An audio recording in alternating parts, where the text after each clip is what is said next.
आपको क्या करना है, find the value of X and Y. X और वाई, यहाँ पे वाई लगा है, इन दोनों की वैल्यू बतानी है, ठीक है।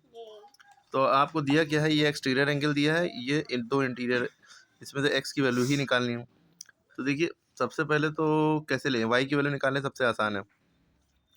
वाई की वैल्यू कैसे निकलेगी, हमें पता है ये लाइन और ये लाइन, ठीक है, ये पूरी ऊपर जाके लीनियर पेयर बन रहा है ना।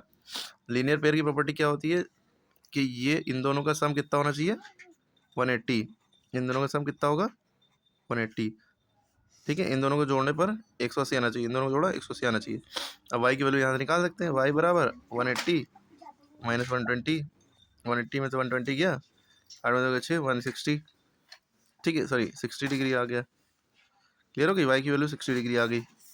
दूसरी बात, यहाँ पे एक्स की वैल्यू निकालनी है, ये कैसे निकली, अब एक तो तरीका ये भी है कि यहाँ पे 60 डिग्री आ चुका है, तो इसका इसका इसका सम तीनों को जोड़ने पर 180 आना चाहिए, इन तीनों को जोड़ने पर 180 आना चाहिए, वैसे भी हो जाएगा, ठीक है। X plus 50 plus 60 equal to 180 है ना।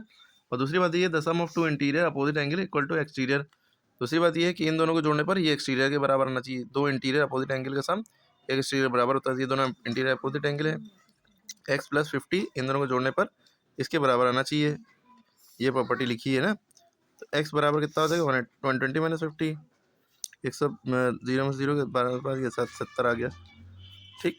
अब वैसे भी कर सकते थे इसको ऐसे, इन तीनों को जोड़ने पर 180 आना चाहिए, एक्स प्लस 50 प्लस 60 बराबर 180, ठीक है।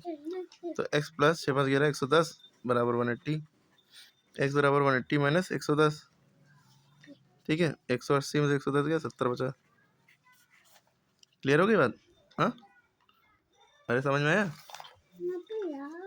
ओके। इससे पहले ये वाला सवाल समझाया हुआ है, देख लिए कैसे कि इसको ब्रैकेट के अंदर मल्टीप्लाई फर्दर सॉल्व कर लिया, ठीक है, खुद ही समझ लेंगे।